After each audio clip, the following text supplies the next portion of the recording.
Hola a todo el mundo y bienvenidos a Danicultura, el podcast en el que trataremos temas en base a las éticas de la permacultura y alguna cosita más.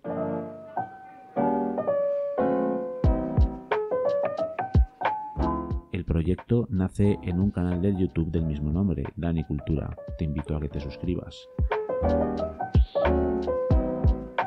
Espero que os encontréis muy a gusto y vamos allá.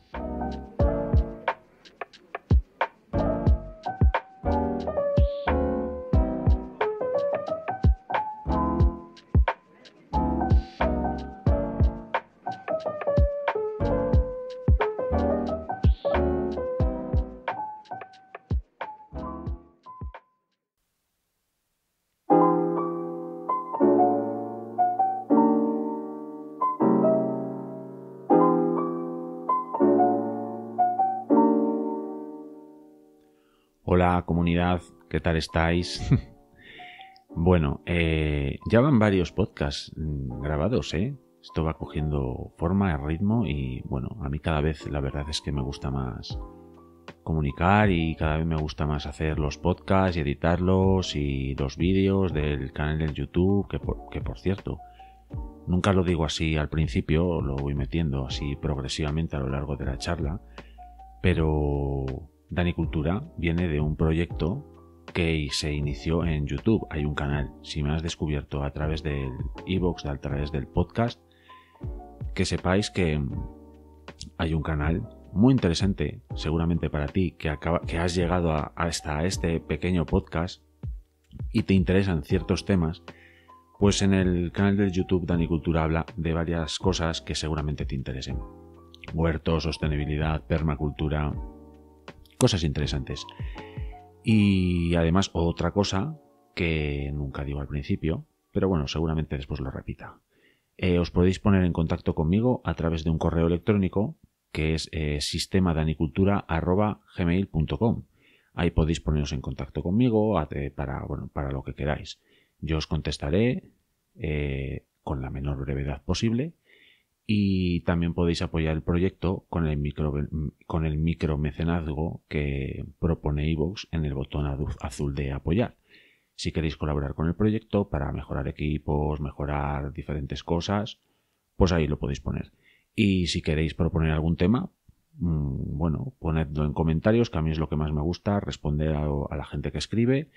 Y lo dicho, si queréis poneros en contacto conmigo a través del correo electrónico, pues ahí yo os atenderé muy gustosamente.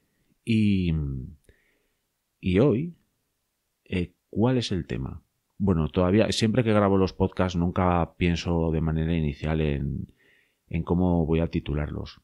El título lo voy poniendo pues a lo largo de, bueno, pues casi muchas veces de la edición del propio audio, pues voy pensando, bueno, y al final me surge una idea y lo pongo de título. Y no sé si ya sabéis de qué voy a hablar, pero hace un tiempo escuché una entrevista a una mujer en un canal del YouTube. El canal del YouTube es Sobrevivir al descalabro. Os lo recomiendo. Hacen entrevistas muy interesantes. Es Marta Tafalla. Y proponía un tema muy interesante que lo dijo así como un poco vuela pluma, o si me permitís, vuela palabra. Y era si el ser humano estaba domesticado.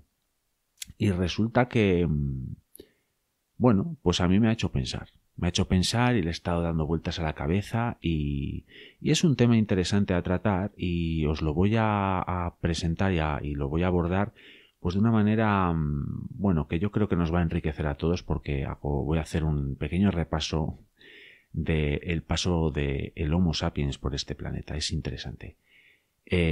Así que nada, eso es de lo que os voy a hablar hoy. ¿Está el ser humano domesticado?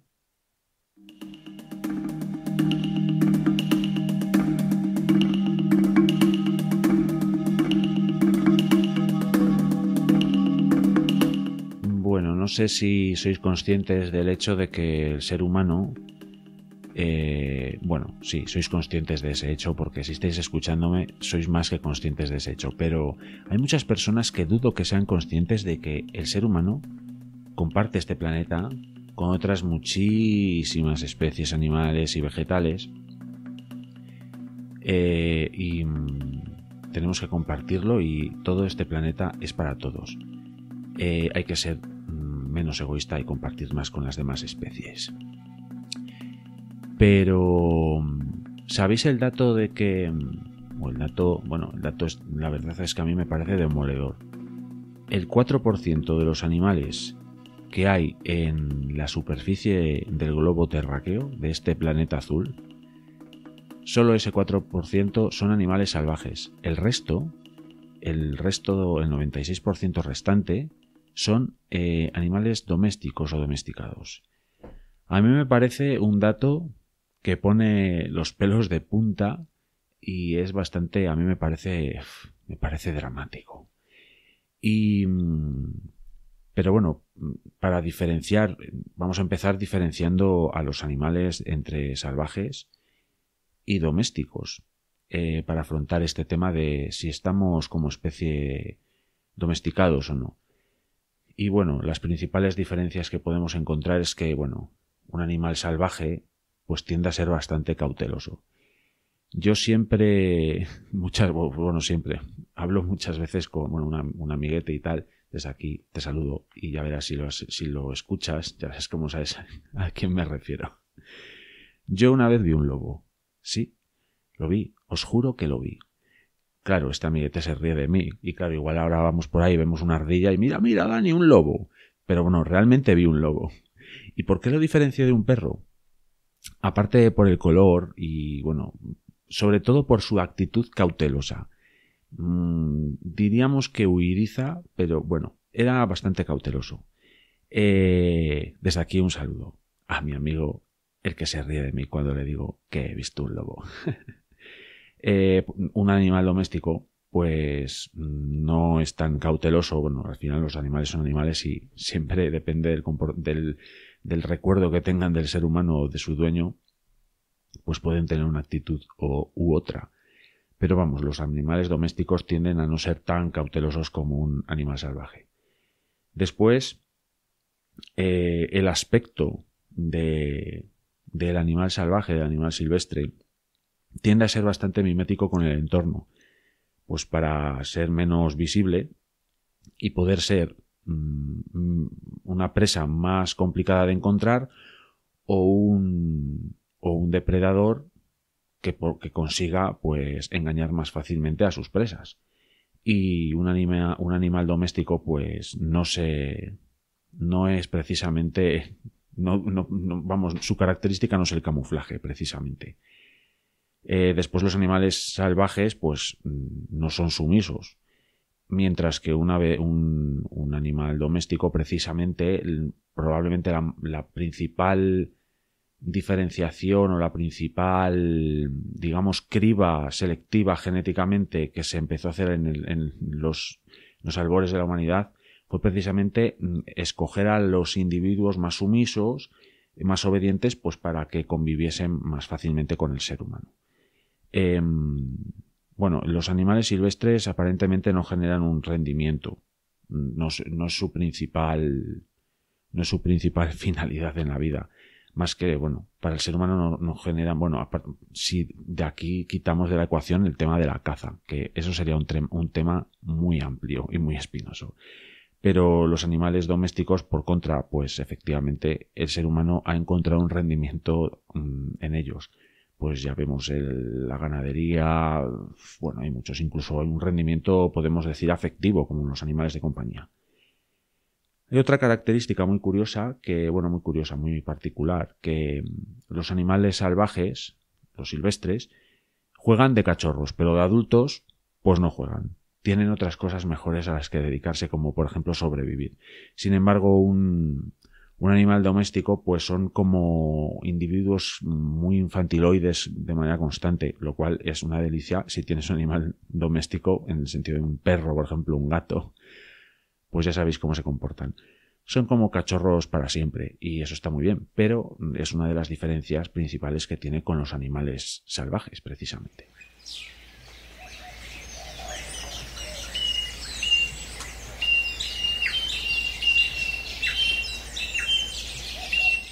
pero para meter al ser humano, al Homo sapiens, dentro de esta, digamos, posible diferenciación entre animales salvajes y domésticos, precisamente hay que ir pues a los orígenes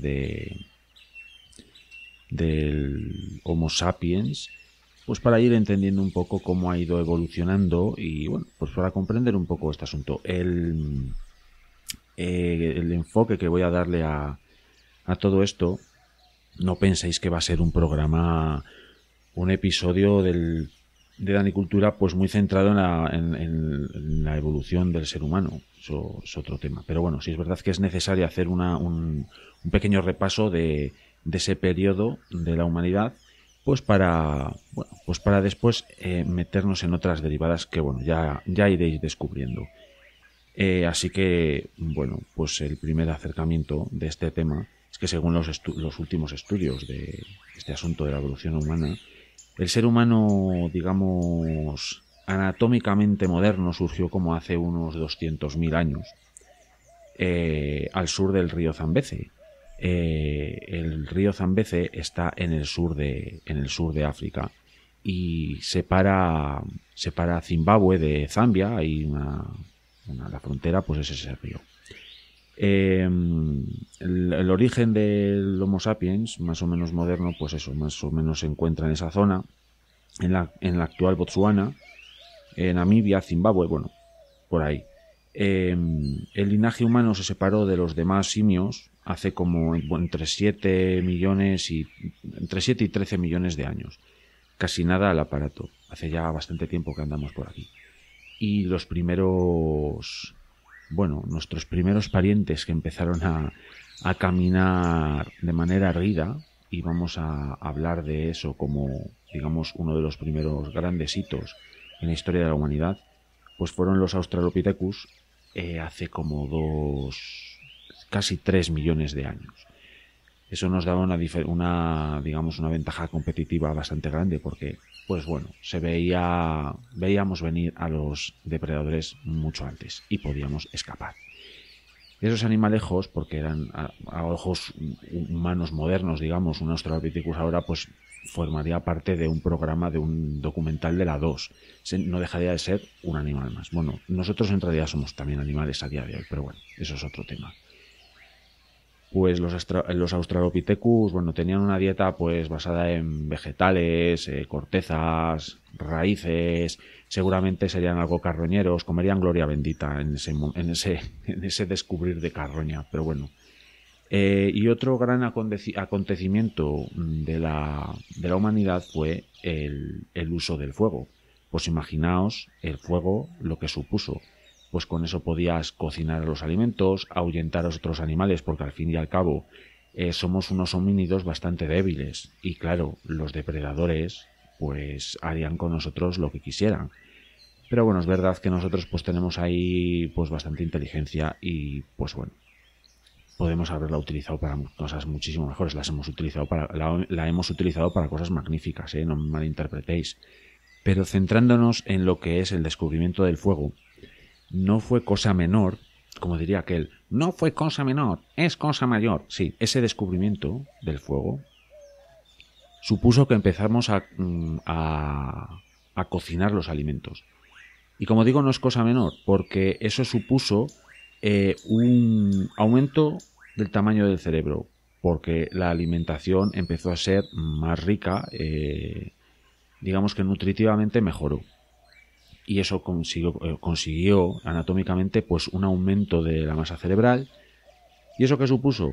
Pues manos más precisas, un lenguaje complejo, arte, agricultura. A partir de ahí empezaron a surgir muchísimas, digamos, derivadas del hecho del fuego que mejoró la calidad de vida de los homínidos, del Homo sapiens finalmente, y cambió el mundo para siempre, la verdad que sí. Pero centrándonos en lo que somos los sapiens, hace como 60.000 años comenzamos a desplazarnos por el planeta debido a circunstancias climáticas. Y claro, si por algo se ha caracterizado el Homo sapiens es por su capacidad de adaptación y por su oportunismo.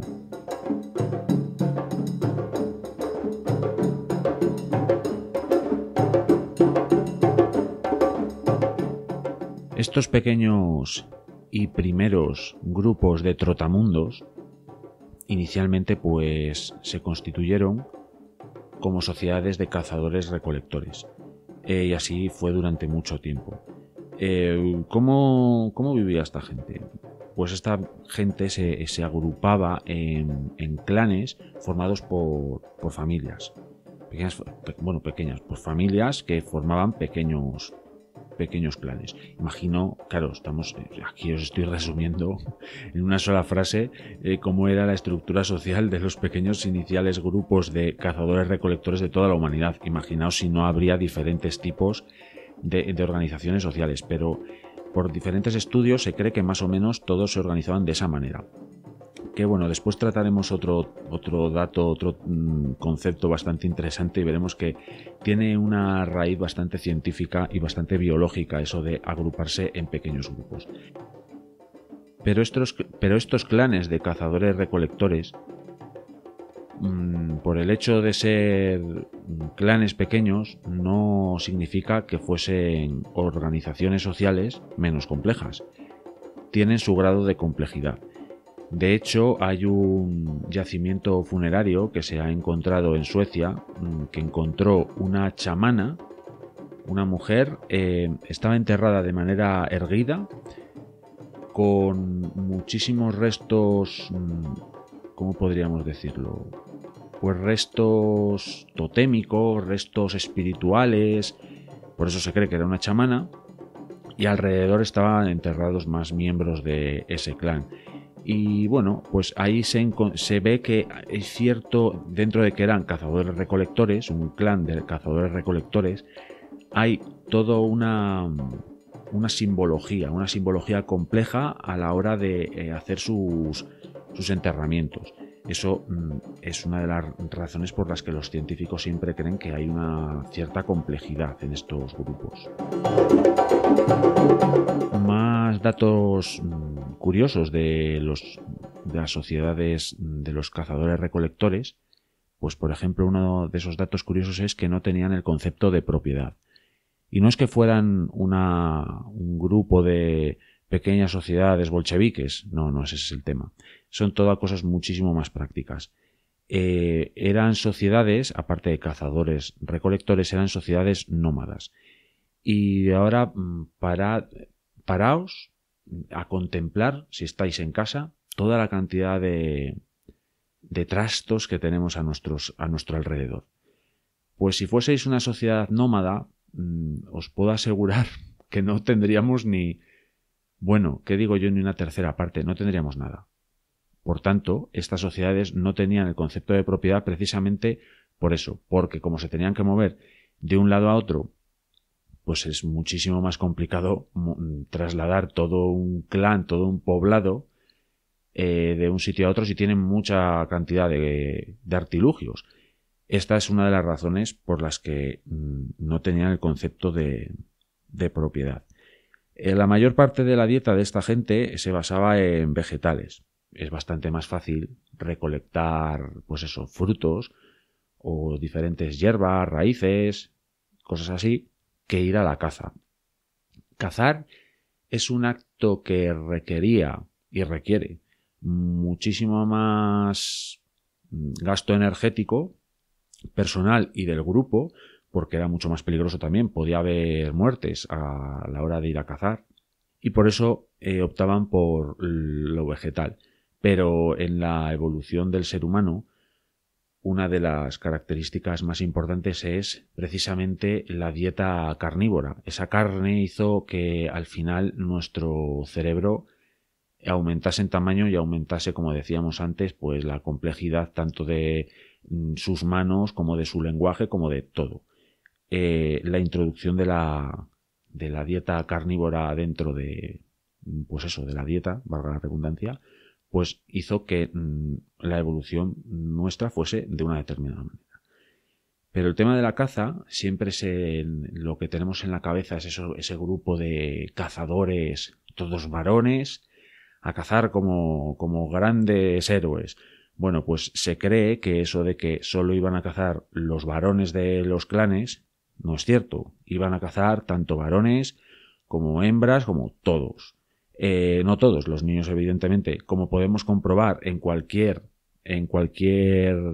digamos, especie animal, los cachorros al final estorban y los niños en una cacería también, al final les iban a detectar. Pero bueno, se cree que dentro de los clanes de cazadores-recolectores las mujeres también intervenían en la caza y también volvemos al tema práctico. Si solo fueran los hombres a la caza, a la cacería, pues al final los grupos humanos iban a tener déficit de hombres porque las cacerías son algo muy peligroso por aquel entonces, pues porque la presa probablemente te podría matar. Entonces en esto de la caza se implicaba todo el clan. Así como por ejemplo se cree que la recolección de bayas, de diferentes elementos vegetales para la alimentación dentro de esos clanes se realizaba por familias, digamos que una familia pues recolectaba sus vegetales para comer y fuera, y lo comían. Sí es verdad que lo que es la caza era como un acontecimiento y se repartía toda la caza entre todo el clan. Otra característica de estos clanes eran las herramientas, que tenían muy poca complejidad, y esto lo podemos relacionar con el tema de la propiedad, de la no propiedad, que al final una herramienta cuanto más compleja, al final pues querrías llevarla, acarrearla de un lado a otro, y volvemos a insistir en que eran sociedades también nómadas. Así que el tema de la complejidad de las herramientas, hasta que no apareció, digamos, el sedentarismo, no empezó a complejizarse todo, desde las herramientas hasta las relaciones sociales, la sociedad, etc.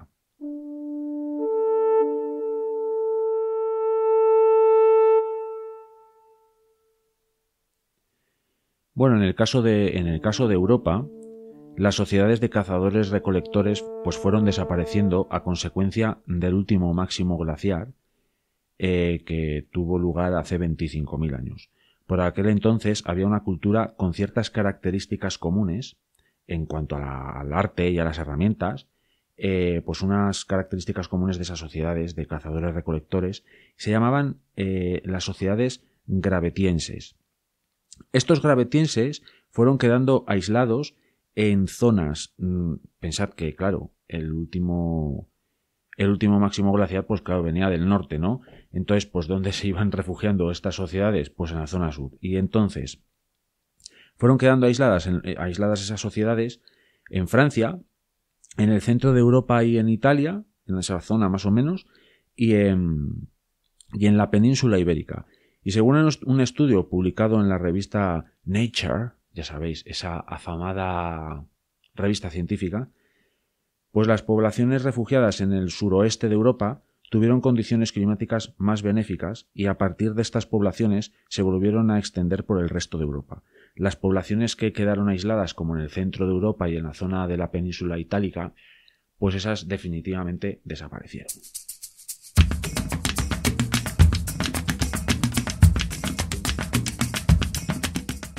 Pero el caso es que hace 12.000 años surgió algo.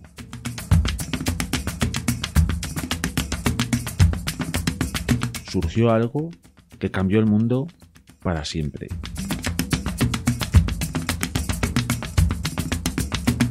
Y es que durante el Neolítico,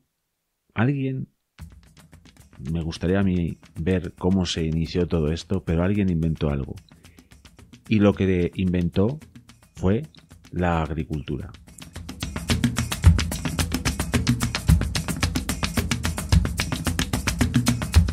Y es que la agricultura lo cambió todo y lo cambió todo, como digo, para siempre. Surgió en Oriente Próximo, en Oriente Medio, la zona del Tigris y el Éufrates, toda esa zona. Y fue algo tan revolucionario que se extendió en muy pocos siglos por toda Europa. Tened en cuenta que si los primeros asentamientos de humanos, porque también aquí se asentaron los neandertales, que no son Homo sapiens, Pues si pongamos que estos individuos empezaron a rondar por aquí hace 100.000 años, pongámonos por esa época, y la agricultura surgió hace 12.000 años, en pocos siglos se extendió por toda Europa y fueron surgiendo, todo esto de la agricultura fue surgiendo en diferentes zonas del mundo de manera independiente. Es una cosa súper curiosa. Y daros cuenta de la rapidez con la que se extendió. Pasamos de miles y miles y miles y miles de años siendo cazadores-recolectores a que en pocos siglos se extendió la agricultura por toda Europa. ¿Con la agricultura comienza la domesticación del ser humano? Bueno, después ya veremos, después lo veremos. Os voy a mantener aquí un poco en vilo. Pero centrándonos otra vez en este grandísimo invento que es la agricultura, más allá de lo que significó a nivel de calidad de vida para los individuos y para los grupos, esto de la agricultura también generó cambios a nivel social y a nivel humano. Imaginaos.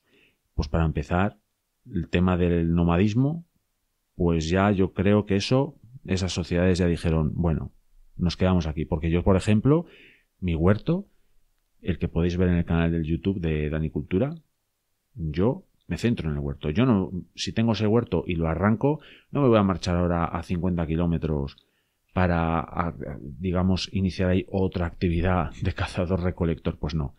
Esas sociedades se centraban ya en unas zonas determinadas y ahí, a partir de ahí, empezaron a complejizarse. Y hay un libro que se llama El Neolítico, de unos investigadores del CSIC, que os los voy a citar ahora. Juan Gibaja, Juan José Ibáñez y Millán Mozota. Este libro aborda lo que supuso la agricultura en las sociedades humanas. Si queréis saber más, mucho más al respecto, ir a echarle un ojo a ese libro. Es muy interesante. Y bueno, las poblaciones humanas crecieron en número, con lo que ya la complejidad de las mismas pues aumentó. Y aquí es donde empezamos, yo creo, a dar mucho la espalda a la naturaleza. Porque imaginaos, en una sociedad de cazadores-recolectores, pues tienes que estar muy ligado a la naturaleza. Tienes que conocer muy bien el medio. Pero el hecho de, digamos, asentarnos en un lugar y ya no depender ni de la caza ni de la recolecta de diferentes frutos, ya te va alejando un poco de la naturaleza. Y la naturaleza la tenemos más metida dentro del cerebro de lo que pensamos, porque al final, que nunca se nos olvide, el ser humano es naturaleza. Formamos parte de ella, nos guste o no, a mí me gusta, pero el ser humano es parte de la naturaleza. Y aquí es donde quiero presentaros un tema, una hipótesis, un número muy curioso que nos da a entender muchos de los problemas que tenemos a día de hoy en cuanto a la sociedad. Esto es una opinión mía. Pero claro, biológicamente estamos preparados para ciertas cosas y de manera artificial nos hemos metido en otras. Y ahora lo vais a entender cuando os lo presente. Y es que lo que os quiero presentar es el número Dunbar. 5, 4, 3, 2, 1, 0. Robin Dunbar nació en 1947. Es un antropólogo británico que sigue con vida. Es el responsable de este número Dunbar.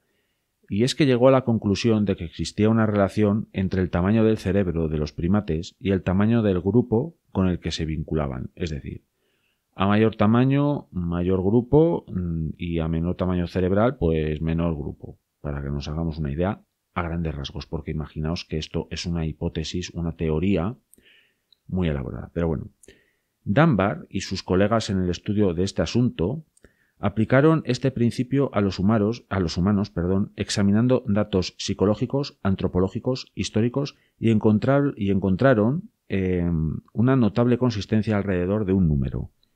Y ese número era 150. Pero la teoría de la hipótesis del cerebro social, que es como se llama esta teoría, esta hipótesis, tiene más aristas, tiene varias capas.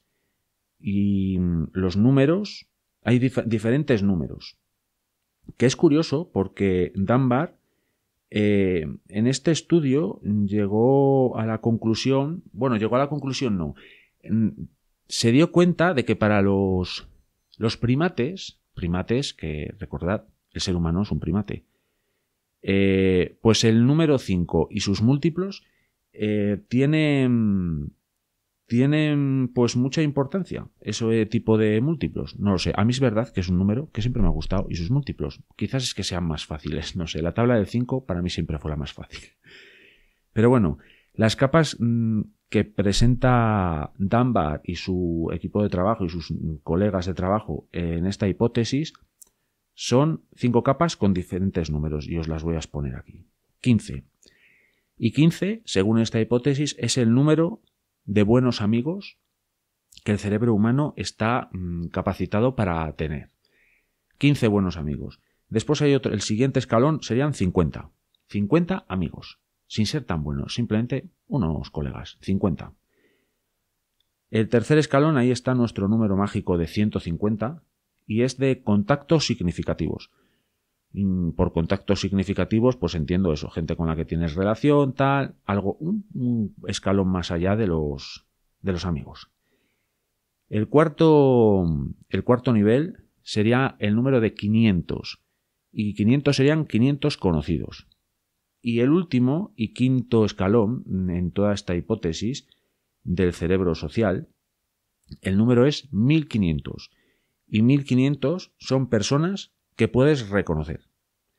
Bueno, yo pienso, en base a esta hipótesis, que muchos de los problemas que hay a nivel social en muchas ocasiones están relacionados con esto, porque si nuestro cerebro está capacitado para tener 150 contactos significativos o como máximo 1500 personas que puedes reconocer, si vivimos en entornos en los que convivimos con decenas de miles de personas, pues al final pues eso genera, digamos, un desajuste cerebral, por llamarlo de algún modo, que no creo que, para empezar, no es natural y seguramente en muchas ocasiones no sea sano.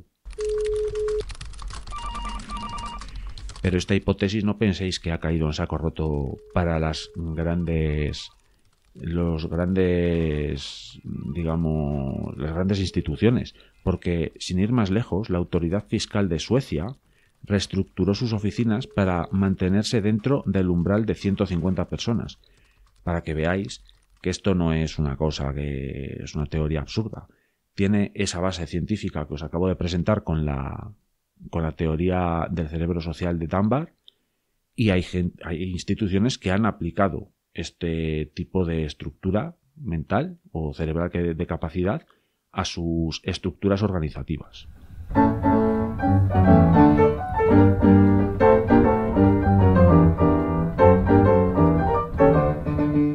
La agricultura surgió, como os dije antes, hace 12.000 años y fue extendiéndose, pero lo que es la llamada revolución agrícola o revolución del neolítico no tuvo lugar hasta el año 6000 a.C., es decir, hace 8000 años. Y se produjo en todo el planeta de manera más o menos equiparable y más o menos simultánea. Y esto es curioso porque se produjo, digamos, este explotar de la agricultura sucedió en lugares tan dispares y tan desconectados entre sí, como por ejemplo Sudamérica, China y Mesopotamia, por ejemplo. En Sudamérica se empezó la agricultura con el tema de la patata. En la zona de Asia, en China, por ahí, entre comillas, se domesticó el arroz, y en Mesopotamia andaban con el tema del trigo. Y como os digo, es curioso porque todo esto surgió más o menos a la vez y más o menos, digamos, se extendió de la misma manera, pero sin estar conectados entre sí todas estas poblaciones humanas. Una cosa que a mí me llama la atención. Y las primeras sociedades agroganaderas surgieron y gracias a la agricultura y a la ganadería podemos decir que tenemos la escritura, por ejemplo. Porque esto de la escritura surgió en Mesopotamia, en esas tablillas de barro con la escritura cuneiforme, y era básicamente como un elemento contable de contabilidad, pues para ver cuánto grano tenían, cuántos aperos tenían y todo eso. Pero esto es verdad que ya es otra historia mucho más compleja, que no es del tema que os quiero hablar, porque recordad, yo hoy os quiero hablar de si el ser humano está domesticado o no.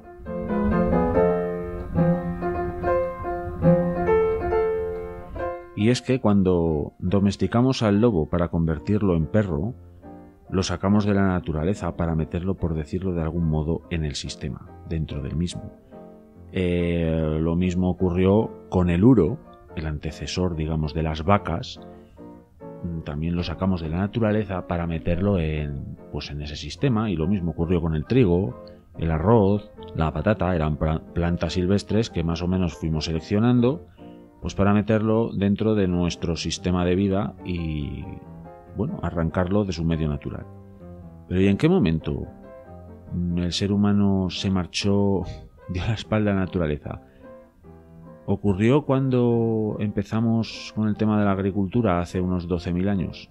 Bueno, pues aquí es donde yo inicialmente pensaba que era donde ahí surgió, la domesticación del ser humano, porque luego repasaremos las diferencias entre los animales salvajes y los domésticos y le pondremos al ser humano salvaje y al ser humano doméstico y veremos si estamos domesticados o no. Pero aquí es donde surgió un tema cuando fui indagando en este asunto, y todo esto de la domesticación humana ocurrió hace eones, hace muchísimo tiempo, no hace 12.000 años, ocurrió hace muchísimo más. La agricultura y la ganadería serían como la guinda del pastel de esa domesticación. Pero de hecho hay un estudio llevado a cabo por científicos de la Universidad de Milán que asegura que esta autodomesticación tuvo lugar hace, agarraos, 600.000 años, y aportan evidencias genéticas. O sea, esto no es una teoría que alguien, un filósofo, empezó a especular y tal, no. En este estudio aportan, como digo, evidencias genéticas. Y es que las domesticaciones abarcan una serie de cambios genéticos a lo largo de la evolución de las especies que se han sometido a esa domesticación, y hace de esos individuos, de esas especies, pues más amigables y menos agresivas. Esta hipótesis, porque aún es una hipótesis, pone el foco sobre un gen, el gen BAZ1B. Este gen hizo que los perros fueran más pequeños y más amigables que sus antepasados lobos. También está involucrado en un síndrome, el síndrome Williams. Es un trastorno genético poco común que causa un alargamiento de las facciones de la cara.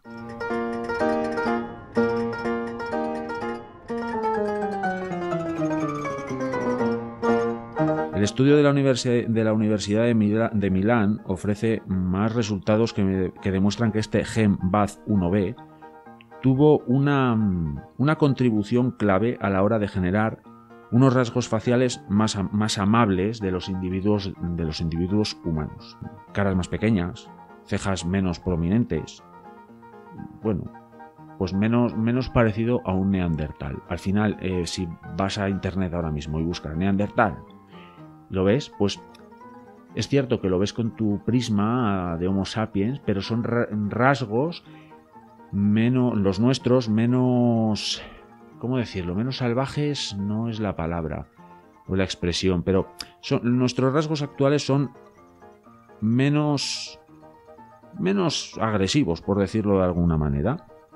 Y al final, los individuos, cuando se fueron agrupando para generar estas comunidades de las que hablábamos antes, de cazadores-recolectores, si vosotros, por ejemplo, tenéis la intención de ir agrupándoos con diferentes miembros, ¿qué vais a agruparos? ¿Con un individuo que está absolutamente grillado, que es súper agresivo? Pues no, os vais a ir agrupando con otras personas, pues eso, que os resultan amables al trato, amables incluso a la vista y al oído.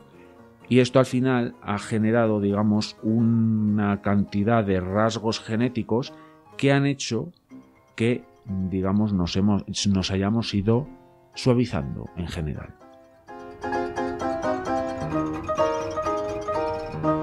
Y después de todo este tiempo de autodomesticación, debido pues a este tipo de cosas que hablábamos hace un momento, pues que a lo largo de los milenios pues nos hayamos ido agrupando con elementos o con individuos más amigables, menos salvajes, menos menos agresivos, etcétera, pues han hecho del ser humano un animal mucho más doméstico, mucho más domesticado. Y ahora vayamos a ponerlo en comparación con lo que hablamos al principio, la diferencia entre animales salvajes y animales domésticos. ¿Qué decíamos al principio? Salvajes. Los animales salvajes eran, para empezar, más cautelosos. ¿El ser humano actual es cauteloso? Me parece que no. Bueno, lo del aspecto mimético con su entorno, bueno, en el momento en el que dejamos de ser cazadores-recolectores, la verdad es que ¿qué más nos daba? Si teníamos ahí los animales domésticos a nuestra disposición. Pobrecicos. ¿Sumisos? Los animales salvajes no son sumisos. ¿El ser humano actual es sumiso? Pues yo creo que sí, y bastante. Aparentemente, los animales salvajes decíamos que su principal misión no era generar un rendimiento. Puede que muchos me estéis escuchando mientras trabajáis. ¿El ser humano actual está aquí para generar un rendimiento? Yo creo que sí. Así que ese es otro rasgo de los animales domésticos. Y otro de los rasgos es que los animales salvajes decíamos que juegan de cachorros, pero de adultos ya no lo hacen. ¿Tenéis una videoconsola en casa? ¿Lo tenéis? Lo cual no me parece insano, esto no es para juzgar a nadie. Pero es otro rasgo. Otro rasgo es que los seres humanos estamos jugando constantemente. Que por cierto, eso también hay muchos estudios que dicen que cuanto más juega un animal, o en este caso el ser humano, más desarrollado tiene su cerebro. Pero bueno, pros y contras, ya sabéis. Así que la conclusión de todo esto es: ¿el ser humano está domesticado?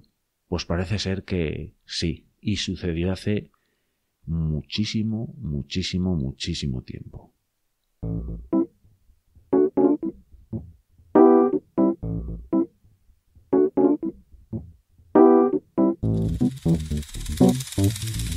Tema interesante este de si el ser humano está domesticado o no, ¿verdad? A mí al menos me lo resultó en su momento y en su momento, desde hace tiempo, quise ya planteárselo a toda la comunidad de Danicultura, de la que yo también formo parte de esa comunidad y de la que estoy tan orgulloso y me gusta tanto. Cuando empecé a indagar sobre esto, me resultó una cosa muy interesante y que da que pensar. Ya no solo plantear temas en este podcast o en el canal de cosas evidentes como plantar un tomate o lo que sea, o bueno, cosas que nos hagan pensar un poco. Creo que también está bien y bueno, pues eso, pensar siempre está muy guay. Y esto también me hace pensar en el número y en lo que es el mundo de la fauna y flora silvestres. A nada que veáis el canal del YouTube, si habéis llegado hasta aquí y no estáis suscritos a él, suscribíos, así como a este podcast de iVoox, por supuesto. Bueno, pues a nada que hayáis visto vídeos, pues veis que a mí me gusta mucho también el tema de la fauna salvaje, enseñaros cosas de la naturaleza. Y es algo súper importante para mí, entiendo que para la comunidad de Danicultura, y por supuesto es algo importantísimo para el planeta en su conjunto. Porque si tenemos problemas con el tema de la biodiversidad, tenemos problemas nosotros como especie. Y en esta sección, que me gusta llamar sección Otras Cosas, hoy os quiero hablar de los 9 límites planetarios. Y los 9 límites planetarios os los voy a leer. El primero, integridad de la biosfera. Segundo, cambio climático. Tercero, incorporación de nuevas entidades. El cuarto, reducción del ozono atmosférico. Quinto, carga de aerosoles atmosféricos. Sexto, acidificación del océano. Séptimo, flujos bioquímicos. Octavo, uso del agua dulce. Y noveno, cambio del uso del suelo. Bueno, se supone que pasar solo uno de estos límites ya resulta un grave problema para la integridad de la especie humana. Bueno, pues ¿qué pasa? ¿Que nos hemos saltado solo el cambio climático? Para nada. Nos hemos saltado 4 de estos límites. 4. Y el cambio climático, de hecho, es el menos grave de ellos. Porque el más grave, precisamente, es la integridad de la biosfera. Y esto hace sobre todo referencia a la integridad de la biosfera, habla de la pérdida de biodiversidad. De hecho, muchísimos expertos ya hablan de que estamos inmersos en la sexta extinción masiva de la historia del planeta. La última gran extinción masiva fue el meteorito que acabó con los dinosaurios. O sea, estamos hablando de que estamos en lo mismo. Y eso solo lo ha generado un primate desnudo, sin pelo. El Homo sapiens. Sí, lo hemos generado nosotros. De hecho, el desafío que tenemos por delante es increíble. Porque actualmente de los 8 millones de especies de animales y vegetales que habitan el planeta, aproximadamente, 1 millón, repito, 1 millón está en peligro de extinción. De 8 millones, 1 millón está en peligro de extinción. Y a mí otro problema que me parece bastante increíble es, como os dije antes, que solo el 4% de los animales que existen en el planeta Tierra son animales salvajes, animales silvestres. El otro 96% son animales de granja. O sea, es increíble. Alimentar a tanta cantidad de seres humanos implica tener tanta cantidad de animales estabulados y de granja. Y tener tantos animales estabulados y de granja implica tener que alimentarles, a ellos también. Es un gran problema medioambiental todo esto, la verdad.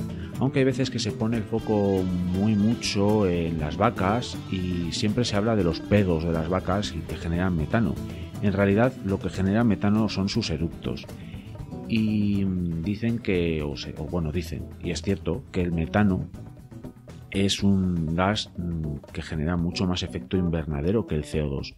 Sin embargo, lo que no se dice a este respecto es que eso procede de precisamente, valga la redundancia, de un proceso natural, como es pues el sistema digestivo de los herbívoros.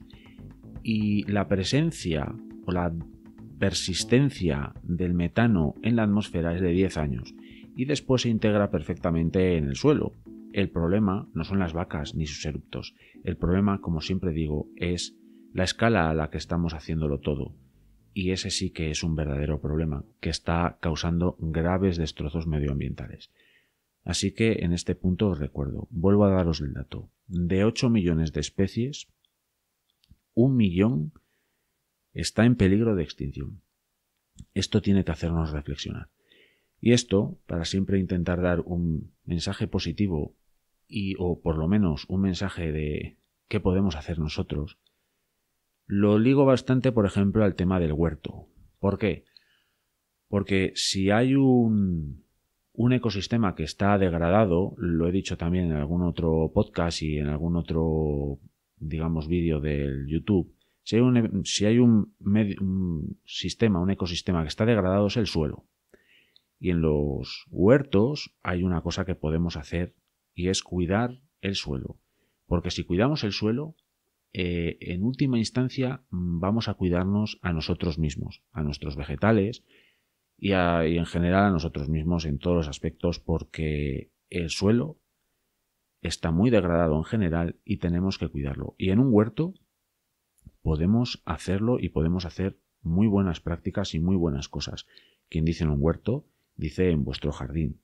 Así que os insto y os animo a que mejoréis la estructura y la complejidad de ese ecosistema que es el suelo.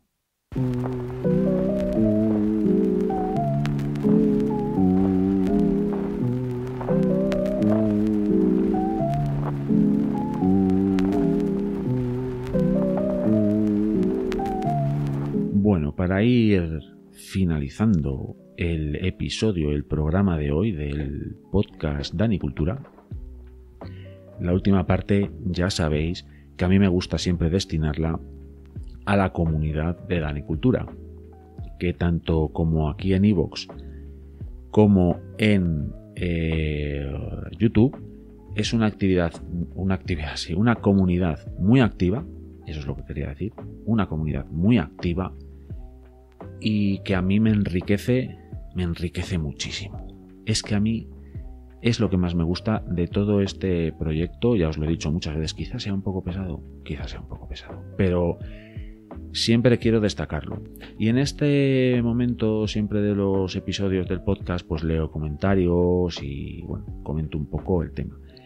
Pero no es un simple, digamos, apartado del podcast, del programa para leer comentarios.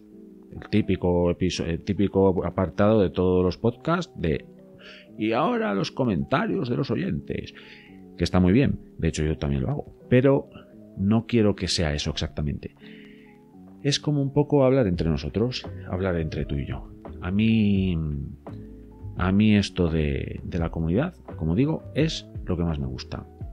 Y para ponernos un poco al día, nosotros, entre nosotros, tú y yo, una de los hitos de este sistema Danicultura fue que llegué ya a un número de horas de visualización que abrió la posibilidad de monetizar el canal del YouTube, en este caso. Porque bueno, la monetización, el micromecenazgo que hay aquí en iVoox, lo activé desde el principio. Y no penséis que esto es lo típico de apoyad al canal para bla bla bla bla bla. No es el caso. Yo todo esto no lo he hecho ni muchísimo menos para ganar dinero gracias a esto. Para nada. De hecho, yo considero que es prácticamente imposible vivir de esto y no es el objetivo. Mi objetivo, ya os lo he dicho muchas veces, es divulgar unos valores, divulgar unos conocimientos, divulgar unas experiencias que puedan ayudar o inspirar a otras personas, os puedan ayudar a vosotras y a vosotros. Y ese sigue siendo y seguirá siendo el propósito del proyecto Danicultura. El hecho de que yo, por ejemplo, monetice